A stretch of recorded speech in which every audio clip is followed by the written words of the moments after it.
Hello, this is Jagan from Grow with Data. இந்த video வந்து advance SQL 50 interview question series இருக்கக்கூடிய 12வது video. So ஒவ்வொரு வீடியோலையும் ஒவ்வொரு கொஸ்ட்டை பற்றி டீட்டெயிலாக பேசிகிட்டு இருப்போம். இந்த வீடியோவில் வந்து ஒரு யூசர் லாகின் இன்ஃபர்மேஷன் கொடுத்துருக்காங்க. அவங்க வந்து 2024 லேட்டஸ்ட்டாக ஒரு யூசர் வந்து எப்போ லாகின் பண்ணார், ஒவ்வொரு யூசருக்கும் 2024 லாகின் பண்ணியிருந்தாங்கன்னா அந்த லேட்டஸ்ட் டேட்டை எடுத்துகிட்டு வரணும். இந்த வீடியோ வந்து தமிழ் அட்வான்ஸ் சீக்வல் 50 கொஸ்டின்ஸ் பிளேலிஸ்ட்டில் வந்து டேக் ஆகிருக்கும். இந்த வீடியோ பார்க்கக்கூடிய எல்லா கோடுமே வந்து கிட்டப்ல அப்லோட் பண்ணியிருப்போம். இந்த கிட்டப் லிங்க் வந்து இந்த வீடியோ டிஸ்கிரிப்ஷன் பார்ட்டில் இருக்கும். இந்த வீடியோ டிஸ்கிரிப்ஷன் பார்ட் வந்து கடைசியில் பார்க்கலாம். ஓகே, இப்போ வந்து நம்ம டேட்டாவை பார்ப்போம், அதுக்கப்புறம் கொஸ்டினை பற்றி டீட்டெயிலாக பேசுவோம். ஸோ நமக்கு வந்து இங்கே ஒரு லாகின் டேபிள் கொடுத்துருக்காங்க. இந்த லாகின் டேபிள் வந்து யூசர் ஐடி இருக்குது, அதாவது எந்த யூசர் டைம் ஸ்டாம்ப் வந்து எந்த டைமில் லாகின் பண்ணாங்க. ஸோ ஒரே நாளில் மல்டிபிள் டைம்ஸ் அவங்க லாகின் பண்ணியிருந்திருக்கலாம். பல வருஷ டேட்டா இருக்குது, T24லாம் இருக்குது. அவங்க என்ன சொல்கிறாங்க அப்படின்னா 2024 ஒருத்தங்க லாகின் பண்ணியிருந்தாங்கன்னா அவங்களோட கடைசி லாகின் பண்ண டேட் என்ன அப்படின்னு கேட்டிருக்காங்க. ஸோ டேபிளை கிரியேட் பண்ணிக்கலாம் ஃபஸ்ட்டு. இதில் பார்த்தீங்கன்னா 2024 ஜூன் 30th இல்லையா? ஸோ இது வந்து வேலிட் டேட்டா. ஏன்னா மற்றதெல்லாம் வந்து 23 தான் இருக்குது. ஸோ அதனால் கண்டுக்க வேண்டாம். ஸோ இதில் வந்து 2024 2 இருக்குது இந்த யூஸருக்கு.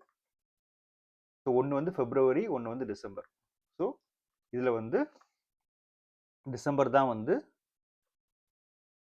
கடைசியில் உள்ளது இல்லையா? ஃபெப்ரவரியை விட டிசம்பர் தான் அதிகம். மூணாவது வந்து இந்த ரெக்கார்டு. ஸோ இதுவும் வந்து 24, மற்ற யூஸர் 23, அதனால அதை கண்டுக்க வேண்டாம். ஸோ 2க்கும் 6க்கும் ஒரே ஒரு ரெக்கார்டு தான் இருக்குது 24. ஸோ அது பெட்டர். 8க்கு பார்த்தீங்கன்னா 2 ரெக்கார்டு இருக்குது, ஃபெப்ல 1, டிசம்பரில் 1. ஸோ எது வந்து பெரிய டேட்டு அப்படின்னு பார்த்துட்டு அதை டிஸ்பிளே பண்ணணும். ஓகே, இப்போ இதை கமெண்ட் பண்ணிக்கலாம். ஸோ எக்ஸ்பெக்டட் அவுட்புட் எப்படி இருக்கணும் அப்படின்னா அந்த யூசர் ஐடி, அதுக்கப்புறமா கடைசியாக லாகின் பண்ண அந்த டேட்டு 8க்கு வந்து டிசம்பர் 30th இருக்கணும். ஸோ இதுதான் வந்து எக்ஸ்பெக்டேஷன். ஓகே, இதை வந்து நம்ம ஃபஸ்ட்டு கமெண்ட் பண்ணிக்கலாம். ஸோ முதல்ல எனக்கு என்ன தெரியணும்னா 2024 லாகின் பண்ண எல்லா யூஸரும் வேணும் இல்லையா? அதுக்கு வந்து select from logins where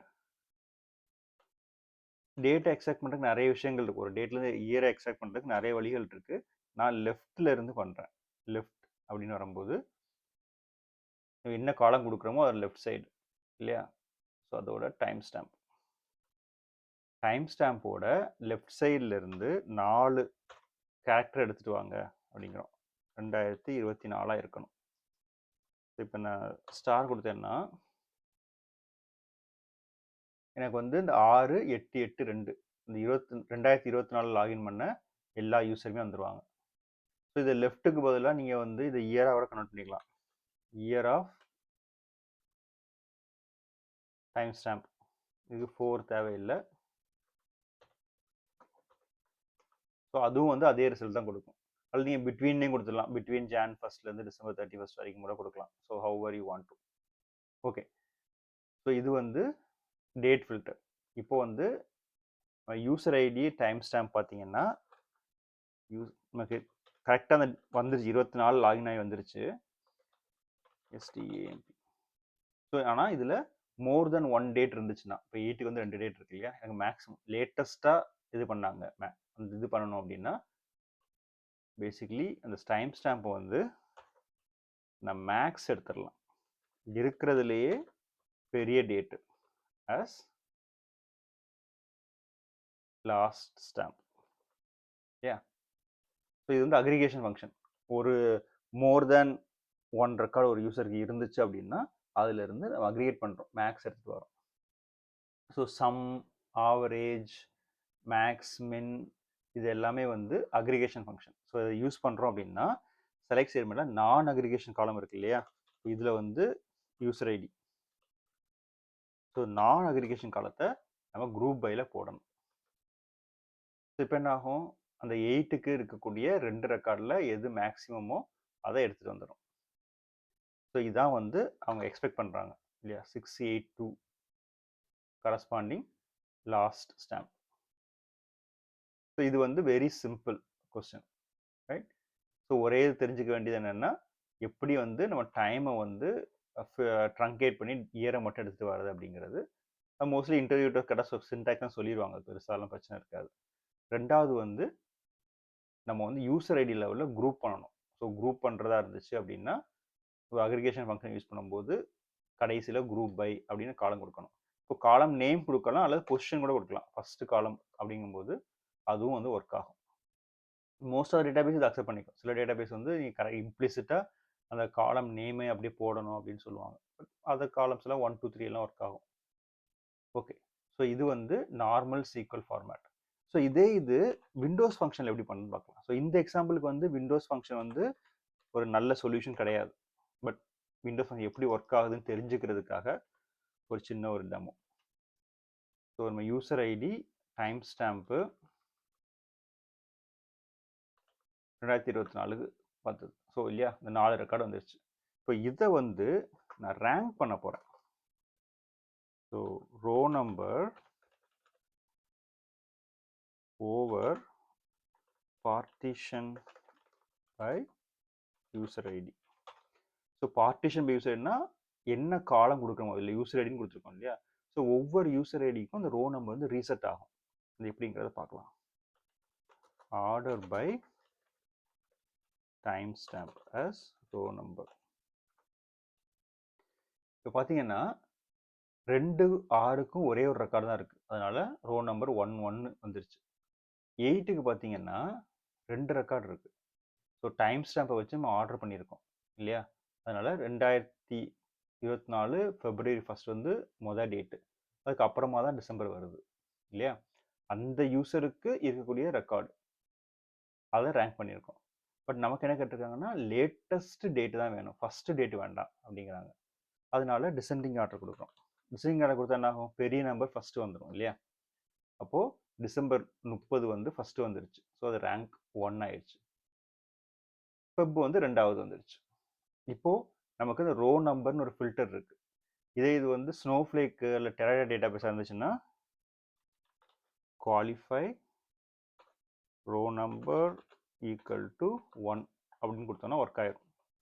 most of database வந்து குவாலிஃபை ஃபங்க்ஷன் கிடையாது. அப்போ என்ன பண்ணலாம் அப்படின்னா இதை வந்து ஒரு சிடி டேபிளாக கிரியேட் பண்ணிடலாம். வித் ஆல் டேட்டா as இந்த 4 ரெக்கார்டையும் வந்து ஒரு டெம்பரவரி டேபிளில் ஸ்டோர் பண்ணுறோம், சிடி டேபிளில் ஸ்டோர் பண்ணுறோம். அதுக்கப்புறமா அந்த டேபிள், அந்த டெம்பரரி டேபிளில் இருந்து யூசர் ஐடி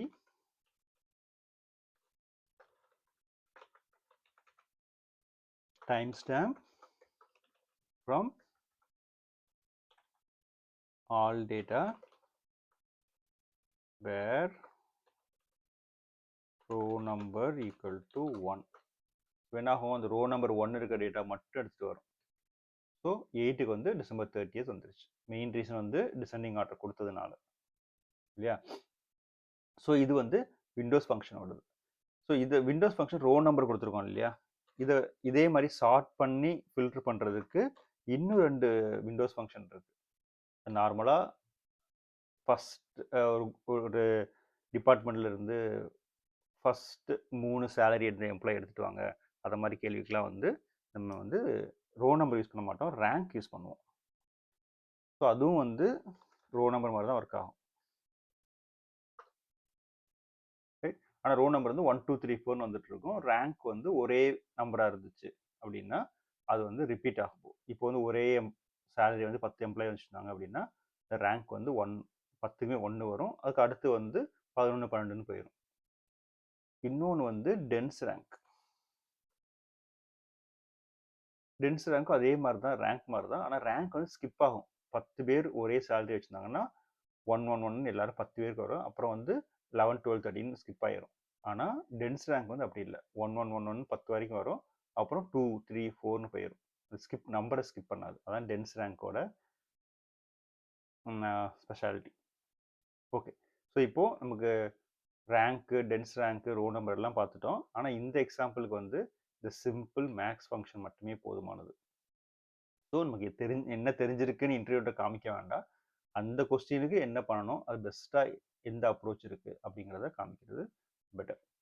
ஓகே, இந்த கோடை வந்து நீங்கள் ப்ராக்டிஸ் பண்ணணும் அப்படின்னா இந்த கோடை டிஸ்கிரிப்ஷன் பார்ட்டில் இருக்கும். இப்போ வந்து தமிழ் அட்வான்ஸ் ஈக்குவல் 50 கொஸ்டின்ஸ் இல்லையா, இதான் அந்த பிளேலிஸ்ட்டு. ஸோ இந்த இதில் பார்த்தீங்கன்னா ஒவ்வொரு வீடியோலையும் அந்த டிஸ்கிரிப்ஷன் பார்ட்டில் இந்த கிட்டப் லிங்க் இருக்கும். ஸோ அது வந்து கோட் பேஸ்க்கு எடுத்துகிட்டு போகும். இது வந்து 9வது வீடியோ, நம்ம பார்த்துட்டு 12வது வீடியோ இல்லையா. அந்த 12வது வீடியோவுக்கு கிரியேட் ஸ்டேட்மெண்ட்டு, என்ன எக்ஸ்பெக்ட் அவுட்புட்டு, ஜென்ரல் இது விண்டோஸ் ஃபங்க்ஷன். ஸோ 2 சீக்வல் ஃபார்மேட்டும் இருக்குது. இதை நீங்கள் ப்ராக்டிஸ்க்கு யூஸ் பண்ணி பாருங்கள், ஈஸியாக தான் இருக்கணும்.